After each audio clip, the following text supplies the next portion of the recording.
Wentworth Earl Miller III, right? Yes, that's right. And your father is the second? Yes, that's true. Isn't that kind of confusing, like for your mother? Actually, he goes by Earl, so there was never really any crossover. If and when I have a son of my own, I think I'll give him Wentworth as a middle name, so he has it if he wants it, but the first name will be John or Bill or Peter, something normal. So what was your life like before Prison Break? Well, I was in Los Angeles, struggling to make ends meet, going out on auditions. You know, they say every overnight success takes 10 years, and that's actually about the time that it took. And I'd done this great movie with Anthony Hopkins and Nicole Kidman about 2 years prior to Prison Break that I thought would really put me on the map and launch my career in all Human Stain, right? exciting ways. Yeah, The Human Stain. But the movie was a commercial disappointment, and what happened was that I wound up not working for the next 2 years. It was a really difficult, frustrating experience. But in retrospect, I had certain lessons to learn, lessons about patience and endurance and figuring out if this is something that I really wanted. Because if it was, then I had to keep at it, no matter what. And the fortunate payoff is that in 2003, I think, or 2004, I booked Prison Break, and well, the rest is history. So I heard you went to loads of auditions before Prison Break. Is that true? Oh, for years, at least 400 or 500. I've heard no many times. Is it true you auditioned for Superman? Yes, that's true. Brett Ratner, who is a famous feature film director, he did the Rush Hour movies. He directed the pilot episode of Prison Break, and 2 years prior had been attached to direct the Superman movie. The rumor is that Brett liked me, even though he didn't want me for the part, and remembered me, and when it came time to cast the role of Michael Scofield, brought me in special. Oh, really? So he actually called you up? You didn't have to go to audition for it? Oh, I did have to audition for it, absolutely. In fact, I was among the last people to audition for the project. It all happened very quickly. They'd been looking for this guy for months. They hadn't found him. I got the script on a Friday, auditioned on a Monday, had my call back Tuesday. Tuesday night, I had the part, and then we were shooting the episode in Chicago the following Wednesday. That doesn't happen, does it? It was pretty whirlwind, and in thinking about it, the fact that it happened so quickly meant I didn't have time to get nervous, which probably worked to my favor. So, do you remember the first time you were recognized on the street as Michael Scofield? Yes, it was in Chicago, and I think someone called me Michael, and I automatically turned around. Did you like it? How did you react? It's strange and wonderful all at the same time, because, you know, I run into fans now on a pretty routine basis. People have been watching the show for the last 3 years, and they've made room for me in their lives. They've made room for our work and the story we're trying to tell in their daily routine, and that's a pretty significant, flattering thing. Do you ever read gossip about yourself? I try not to. I mean, sometimes it's brought to my attention. Otherwise, you know, it's just a balance that you have to strike. You want to do a certain amount of publicity. You want people to pay attention to your work, to tune in to watch the show. But we've become this sort of celebrity-obsessed culture now, and there are people in the business who are very free and easy with the details of their personal life because, I don't know, they want attention, or they think that's the way to get people to buy their album or watch their movie, and unfortunately that sets a certain standard. We begin to expect that everyone in the spotlight is going to behave the same way.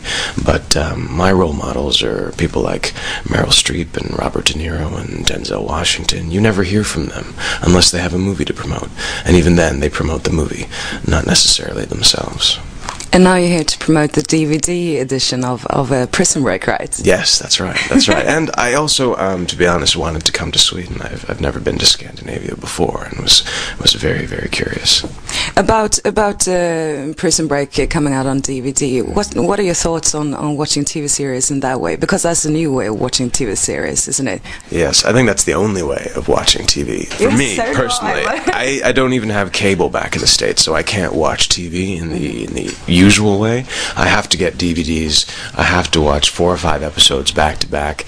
I don't know how the Prison Break audience does it. I don't know how they wait an entire week for another episode. My hat's off to them. What about Sarah? Did she really die? Are you going to give us a Bob Ewing moment? It's funny, I get asked that question a lot, and I think it's because people really don't want it to be true. But as far as I know, it is unfortunately very true. I have a few questions from my listeners as well. And I know there's one about Sarah.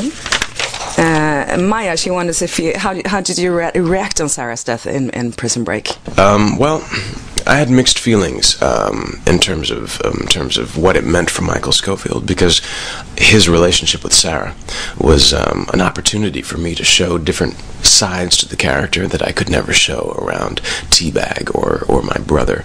At the same time, I knew that her loss would send my character in a very new, very different and dark direction. At the end of season 3, he's launched on this revenge quest to seek justice for Sarah's murder, and that's what we'll be dealing with in season 4. Could you do that? Because it's a dark side of Mike Scofield that I personally don't like. I mean, an eye for an eye. I have to balance that very carefully, because I get a lot of fan mail, and some of it's from little kids, boys and girls, who are watching the show, even though they probably shouldn't. Hopefully they are with their parents, but they look up to Michael as this kind of extreme Boy Scout, always prepared, always fighting for what's right, even in the most, deadly, dangerous circumstances. So I don't want to take Michael so far down the road that he's suddenly a character that people don't recognize after 57 episodes. But you would like him to get a break once in a while. To crack a smile? Yeah, that'd be a treat. Thomas is wondering, couldn't you please speed up the making of Prison Break? I'm so sorry. I have to apologize on behalf of the cast and crew. There was nothing we could do. There was the writer's strike in Los Angeles that I felt was necessary. I do support the writers. I think an artist has to protect what's his or hers. But at the same time, it meant that we ran out of words. The usual season is 22 episodes long. This one is only 13. But we are going back to work very soon, the middle of May, with new episodes to start airing in the States next September.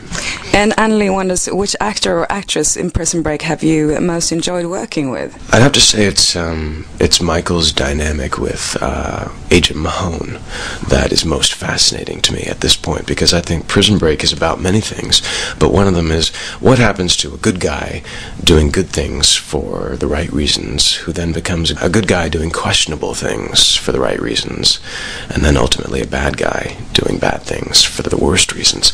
And I think Mahone represents Michael's future.